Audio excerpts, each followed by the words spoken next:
You're an attractive guy, and that's why I'm so excited to see you again. Welcome to another episode of Open Comms, brought to you by CarMedio, the easiest way to sell your car on the internet. I'm Zach. I'm Erik. Let's get into it. Do you want to talk about Russia? Ooh, you know I want to talk about Russia. Russia's doing peak Russia things right now. They've always been known for their ingenuity and being bad at a lot of stuff, but they're doing something I never thought would happen. I mean, dude, honestly, I'm not surprised. I'm surprised it took this long, but yeah, so they're Frankensteining weapons to vehicles, right? And I mean, I'm sure you've done it in your day. You were a Marine. You guys had shitty equipment your whole career. You guys probably have done this. I don't like how you're trying to say Marines are like Russia, but I understand what you're saying. No, you are right. Marine Corps is known for really improvising, adapting, and overcoming. And that's why we're the few, the proud, the elite. You mean getting Army's hand-me-downs? Yeah. Gotcha, okay. We're on the same page. Yeah, no, I literally used to, every time we would go to like Army bases overseas, it was like going to like a thrift store. A thrift store, basically. Like I went into chow halls, my pockets left, full, snacks and Cokes, everything's lined up in those things. From around the block. Yeah, dude, I'm from around the way. We're leaving with something. All that to say, Russia is pulling old weapon systems and mounting them on whatever vehicles they can find right now in Ukraine. Yeah. That's what's happening. That's right? where the term Frankensteining comes from. It's like you take parts that aren't originally meant to go together, you make it into one, in this case, weapon of war. So they're taking weapon systems off of ships and then like putting them on literally anything that moves. Tractor trailers, just tractors, like anything with a flatbed, dude, they're stacking. They're stacking these big guns on them because, I don't know, maybe it's a good sign, I guess, but... Not for Russia. Not for Russia, but like... There's so many people who are like, oh, Russia's just sending everything they want to get rid of over there, and they're holding back. They're holding back. Conscripts are referring to people that joined the military, not because they wanted to, because they were told to. It doesn't seem like they're holding back to me. No, they're not. It seems like they're on their last leg. I mean, if you're looking at like the boneyard in a shipyard, if you're looking at like the graves, if you're Frankenstein in your naval ships and you're throwing them on, let's put that on. Old let's put that on Tacomas. Yeah. Let's make some technicals. Make some technicals.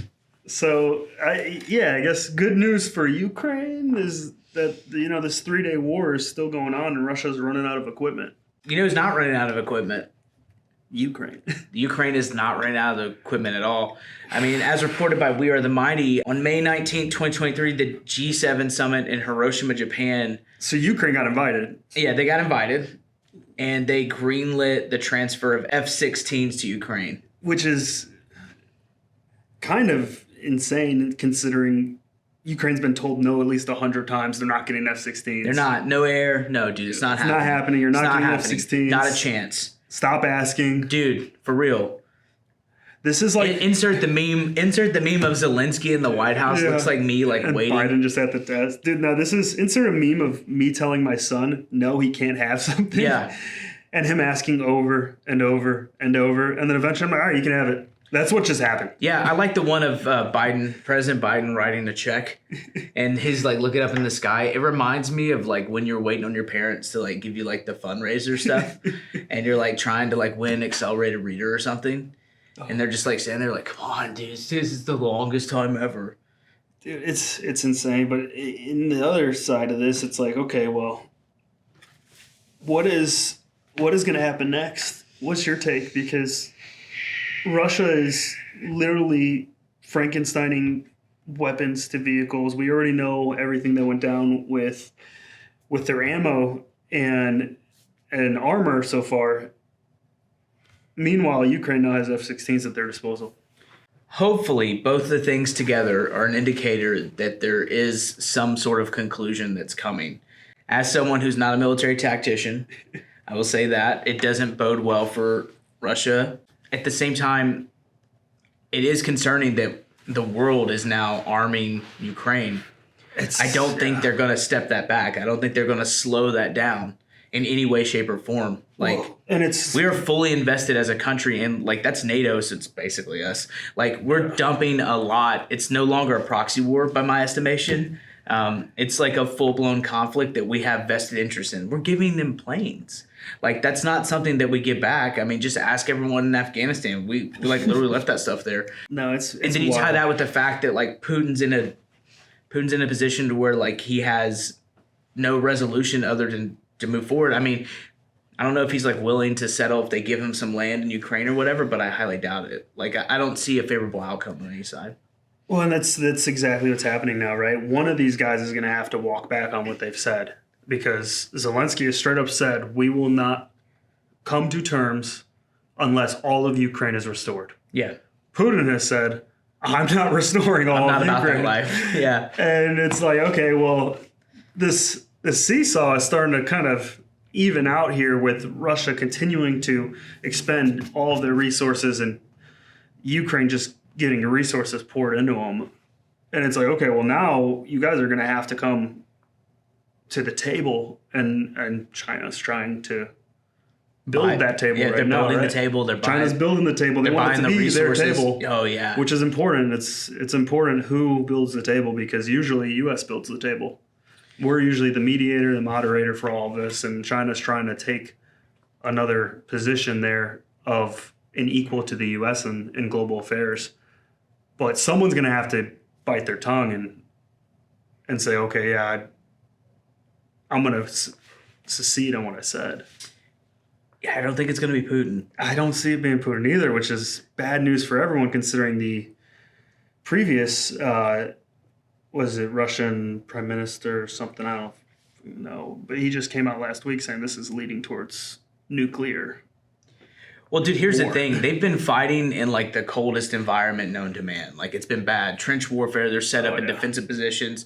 Raids. There's all this footage you can find everywhere, all over the internet. And, like, all that stuff is thawed. I don't think their resolve is going to be any stronger now. Like, my most combat was in warm weather. Like, it's going to only get worse. And so, I don't know. Even Russia is Frankenstein in weapons. I mean, they're still moving them. They still shoot. It's crazy. Still works. They've Autobots, some naval guns together, but actually it's more the Decepticons. Optimus Prime was a hero. They're evil. They're bad. I don't know. It's just wild to watch it play out in real time. And then, I don't know, we're hearing all this stuff about inflation and the economy, all these things happen, but we're still cutting checks left and right, man. Where's that money coming from? It's going to be interesting the next couple of weeks to see how this plays out. Yeah, it's going to be quite a summer. Hey, Eric, do you know what sucks? Oh, you got to be more specific, Zach. Man, selling your car sucks. You just recently sold your car. How was that? Dude, I sold my car on Facebook Marketplace, and I wouldn't wish that on my worst enemy. I wouldn't even wish that on you. Yeah, I understand that. Thanks. That's why you're such a good friend. CarMigo is a virtual way to sell your car, and they're able to do that online. Scanning technology, the dealerships are brought to you. That could have been you. Dude, I wish I had known about CarMigo 2 months ago, because having to sell my car, and I went to multiple dealerships. Nightmare. And they offered me a couple cents. Going through meeting person after person on Marketplace, just wasting my time and trying to haggle on already a low price. Like, it was very reasonable. It was horrible. And you could have done all that on your phone. You could have never even left your driveway. You could have done it on your couch. But thankfully, they decided to sponsor our show. And if you're listening to this podcast, we know you don't have time for the back and forth that comes with selling a car. You certainly don't have time for all that red tape. That's why CarMigo believes in open communication so that a process is fair and transparent from start to finish. They'll handle the paperwork, title transfer, loan payoff. They'll even pick it up. Hear my pain in my voice when I tell you about this process. Check out CarMigo. So next time you need to sell your car, remember there's one company based out of Tupelo, Mississippi that's focused on making it easier, and that company is CarMigo. List in 15 minutes, sell in a day, entirely risk-free. CarMigo, car selling made easy. Listeners of Open Comms get $50 off their sell fee by following the link in the description. Check them out, carmigo.com. Let's get back to the show. All right, Zach, we got some news out of the Navy. So this is the one time I'll ask you for your officer opinion, and I hate that. And, our relationship is more of like an officer and a gentleman, me being the gentleman, you being the nobleman. recently Navy Commander Angela Gonzalez, don't laugh, you're not a gentleman, has been fired as a commanding officer to destroy the USS John Finn. The service announced this weekend. This is actually a big deal. Yeah. Anytime an officer gets relieved of any command, there's honestly just a ton of work that goes into it. Yeah, she was a captain in the Navy, which is... That's a big deal. That's high What is up, that, right? an 05, I believe. Oh, you would know. I don't speak Navy. I know, captain in the Navy is a lot higher than a captain in the Army. Yeah, I think she's the same rank as Rihanna. But you got to what? From Battleship, the movie. I'm done with you. You have to consider, like, that's in 05 or maybe in 06. Talk more about that. Getting relieved of command. Tell people, like, what an 05 means. How long are you usually in the military at that rank? Oh, I mean, just to get to command at that rank, you're at least at 15 years. 15 years in, right? So you're 5 away from retiring. You're fully invested in a career. You've done enough in your career to get command, because not all 05s get command. That's true. A lot of them go sit staff, go somewhere here or there. They hold a bag for a general. So at one point, someone said, "I'm trusting you to be in charge of 1,000 plus people, and, for a long time." And it takes a lot because there's PR around that. It's in the news. It's on tasking purpose right now. They knew that was going to happen when they relieved her. Yeah. And so something went horribly wrong in the sense that they relieved her, and they're not telling us what it is. Yeah, and the line they put out is they said it's due to loss of confidence in her ability to fulfill responsibilities in leading the ship. And that's a cover, right? Like when you say it's due to loss of confidence, that means, hey, we're not publishing what happened, but this is a blanket statement saying she's not going to be a leader in this. Yeah, I mean, her career is wrapped. Her career is done. It's wrapped. I mean, she might, I wish her all the best and thank you for her service. She might end up she most likely will end up with the Navy. It's shore duty. She's going to be on the shore for the rest of her career. If she doesn't retire now, she'll retire in 20. And she'll just do a farewell tour thing. They'll put her in an admin office somewhere. Yeah, they're going to hide her until they can force her into retirement. Yeah. But that is insane. Have you ever heard of somebody getting relieved? Do you know anybody ever got relieved? Not at that level. Me neither. I've really thought about this. People get fired all the time at the platoon level. Yeah, the company level's harder, but platoon level what? You're a second lieutenant, first lieutenant. You're an 01, 02. You expect to get fired. Yeah, you're I got a history degree. Or what was your degree in? Psychology. That's fine. I'm okay with that. That's what my major is too. There you go. Yeah. It's the degree that can get you every job and no job at all. Look, we both wound up in the same place. No, I mean, it's weird because, it's happening a lot, especially with the Navy. I think the article references there was, one back-to-back or something. I mean, I just can't imagine it because it's such, especially in the Navy, getting a boat. You get a boat, it's a big deal. There's not that many of them. There's not. It's weird that we don't have that many of them. We should have more. I mean, and I was on one. I hated it, but. To her accolade, she's a female officer. I'm sure there's not that many female officers in charge of boats right now. So there had to have been something very serious to happen. There's no telling. I mean, the only other... We can't have you in this role anymore because it is a liability. I mean, the only reference point I have is when Captain Crozier got relieved. Everyone should Google Captain Crozier. He was in charge of a vessel during 2020 and was relieved of his command because his troops were sick, his sailors were sick, and nobody was listening to him. He might have let some stuff fall down on CBS desk. And there's this video. Please put the video of him walking off. Here, just check it out. Chanting his name, sailors swore Look at that, to say dude. goodbye to Crozier. They fill the flood Sounded decks. The alarm about That is incredible. The whole thing just... There's the full video, I'll find it, but the whole ship starts shaking, the person videoing it. And that's a different situation than this one, right? You think they flooded the flood decks for her? No, I don't. No, I don't think so. To be fair, there's not many officers at that level that are going to win the people over. Yeah, well, he did what was right, no matter what the cost. And that's what true leadership is. Yeah, and that's why people love him and still know about that today. Talk about doing the right thing. Let's talk about military pay raises. First off, thank you again to We Are the Mighty. I love what they're doing over there. So many great people. This article came out, the two major pros and cons of military pay raise. So the first one is there's a fighting chance against inflation. You know I'm not a economist. Economy. I'm not good with the cash. The dollar signs that confuse you. What I'm trying to say is... You have an MBA. I know. I was trying to say economy and economist, and they merged into one word. Oh, dude, I thought you did it on purpose, and you should have ran with it. They Frankensteined into a bad word. Just like a Russian vehicle. Yeah, I'm not an economist, but from what I understand about inflation, it's not good. Usually, military pay is like on pace with like COLA, cost of living allowance, right? It usually goes up about to that. And, like it's usually like on pace with that, but lately it's fallen behind. But what you're saying is the goal is that your pay increases at the same rate as inflation. Of the average inflation, or the cost of living. Cost of living, that's what it is, cost of living allowance, right? COLA? Yeah, cost of living allowance, something like that. But I got this thing called Google. I got you, dude. Adjustment. Yeah, cost of living adjustment. There you go. Is something. I was like, I don't know why it would be an allowance.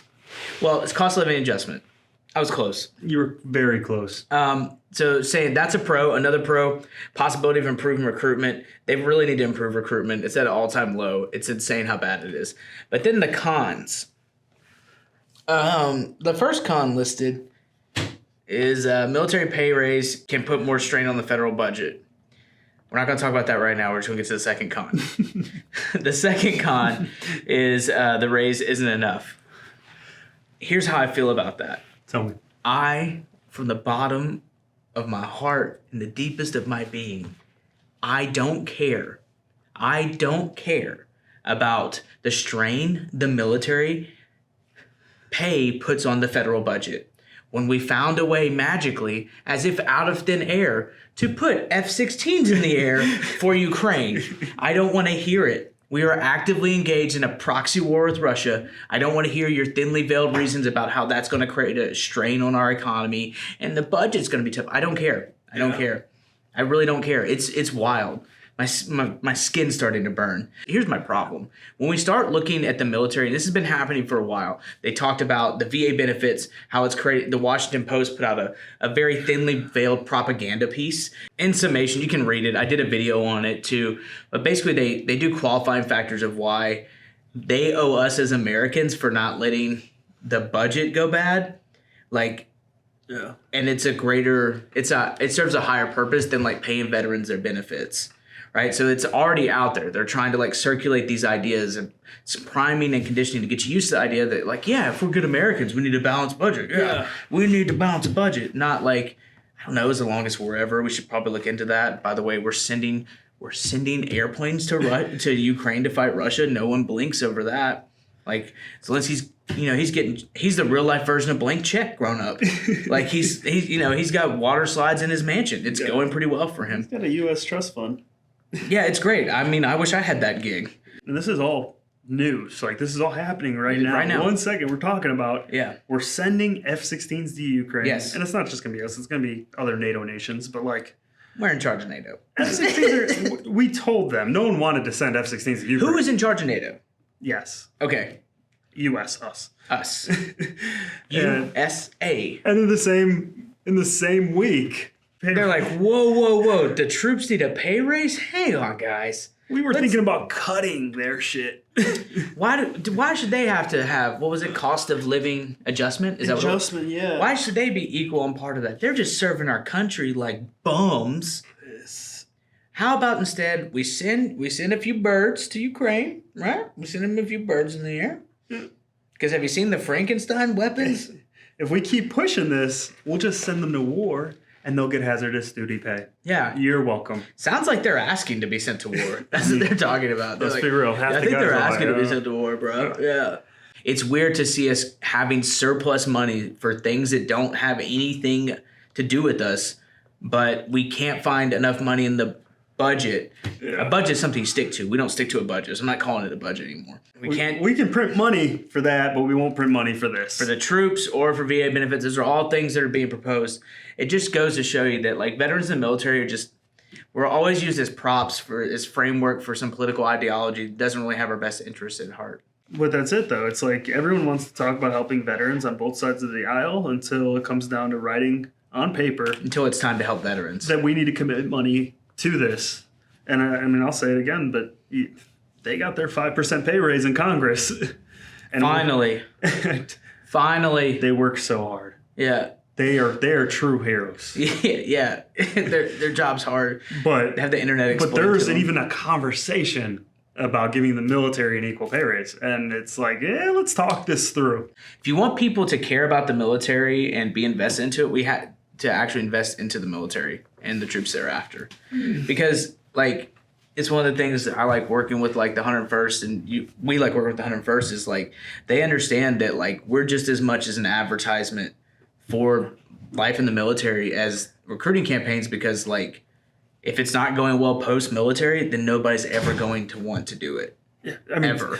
dude, the military is a business. Like, you have to run it like one at least. And you know what the number one thing in bringing in new clients to your business is? Hit me with it. It's word of mouth. Word of mouth. Like, WOM.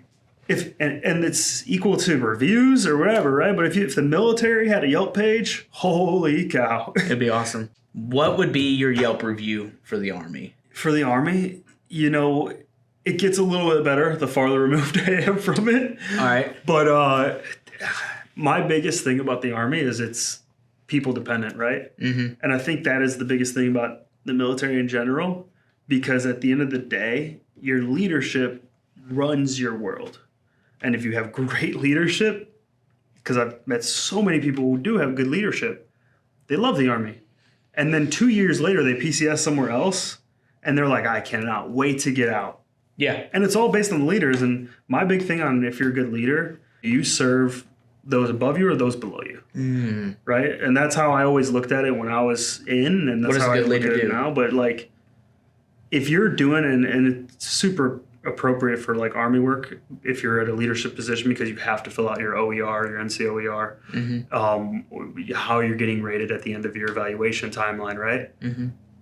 And if you're filling it, if all you're concerned about is filling that out, if all you're concerned about is what you're going to put on that to send it to the people above you, your leadership, then you're a horrible officer or you're a horrible NCO. But on the flip side, You're not Captain Crozier. you're not, right? But on the flip side, if you're doing everything, all your decisions are based off of the welfare of your soldiers, your Marines below you, then they're going to take care of you. And that's how it always works, right? Like these guys get so, especially early in their career, they get so caught up, and it carries on later. But I need to make myself look as good as possible. Do you think that's more prevalent in the officer corps? Absolutely. I think so too. It becomes, I need to prove myself over and over and over to someone above me. Because on staff, you don't even have soldiers to care about, right? You just care about yourself. Yeah. And it's like, how can I make sure that I look good? Yeah. And then you get to a platoon, and it's the guys who can't turn that off that are the worst leaders, because all of a sudden you're still only worried about yourself. And so eventually you need to flip that switch and be like, oh shit, there's dudes below me that I need to take care of because they're counting on me. I'm the only voice in this room. It's me, the platoon sergeant, maybe the squad leaders here and there, but like realistically, when the battalion commander thinks of that platoon, he's going to talk to the PL and platoon sergeant. Yeah, he's talking and to if they're not Lieutenant representing Bartell. their guys, then their guys will not have any representation. Yeah. And they're going to have hard fucking days. I want to talk about Marines. They don't want to talk about me. When you go to They want- Applebee's, because I know you go to Applebee's a lot, Yeah, I love a good meal. how do you know XYZ, that guy are Marines? Because you know, right? When like, Immediately when you walk in, you're like, oh, cool, backwards watch guy. Yeah, Sniper. when I pull up in my brand new car that I just bought the easiest way ever from Carmigo at Applebee's, I say to myself, first off, let's get these dog tags out. Yeah. Let's let them jangle, you know. Let's let them ring. Let it ring.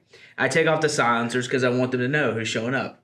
Long chain, Especially at Applebee's. not a short chain. Long chain, like here, Yeah. right here on just the grizzly might have right there on the grizzly puncher's chest, and then You know, my boots are bloused. Yeah. I've got the Timex, the G-Shock. The issued boots, right? The issued boots, of course. Okay. Dog tag in the boots, just you never know. So we got your dog tags out. We got your K-bars boots on deck.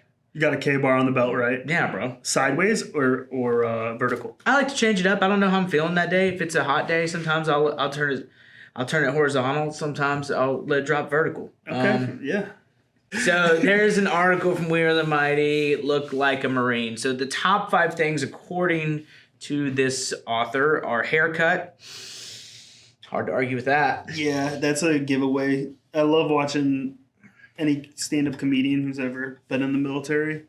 And they always observe the audience and call out any guy in the military, especially if they're in a military town. And I saw one the other day and it was like, hey, you guys in Marines? Yeah. And they were like, no. No. He's like, you fucking liars. Take off your hats. Yeah. And they took off their hats and he's like, knew it. Yeah. Yeah, I mean, it's definitely an indicator. It's definitely an indicator. I still, not today, I should have booked a haircut You look appointment. like a freaking homeless person. No, skin fade's a pretty dead giveaway.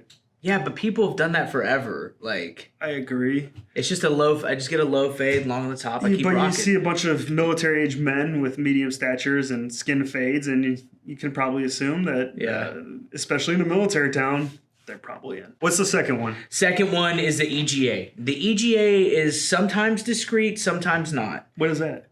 Eagle, globe and anchor. We're the Eagle, America. Obviously. We watch over the globe. We're the protector, Eagle, and the anchors are watching over the ocean, bro. Beautiful.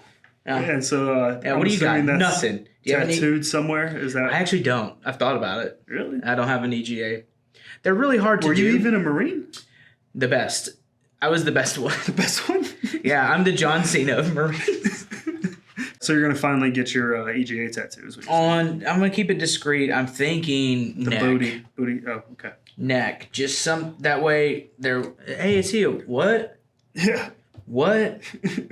And then I'd like to get it on like a muscle where I can do that, and it looks like the eagle's flying. I'll have to get to a good artist. I like that. Maybe he just caw. You know what I'm saying?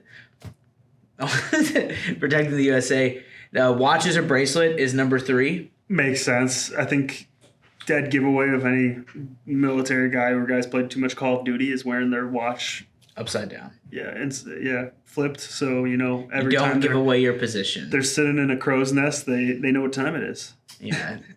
Somebody told me it's so you don't like snipers don't get you. And I see that glare. I've talked to every sniper ever. They're like, what? I was like, I didn't think so either. I always thought it was because I would do it in the field sometimes because It's you're for the glare. always holding your weapon. Yeah. And so if I'm holding my weapon like this, I at least can just glance down and see the time as opposed to taking my hand off of Yes, it. there is the 'Cause trade craft of that. A knife's a giveaway. The K-bar's a giveaway. What's the obscure indicators? One thing I've noticed, and this is a new hot take, the schma, right? Yeah.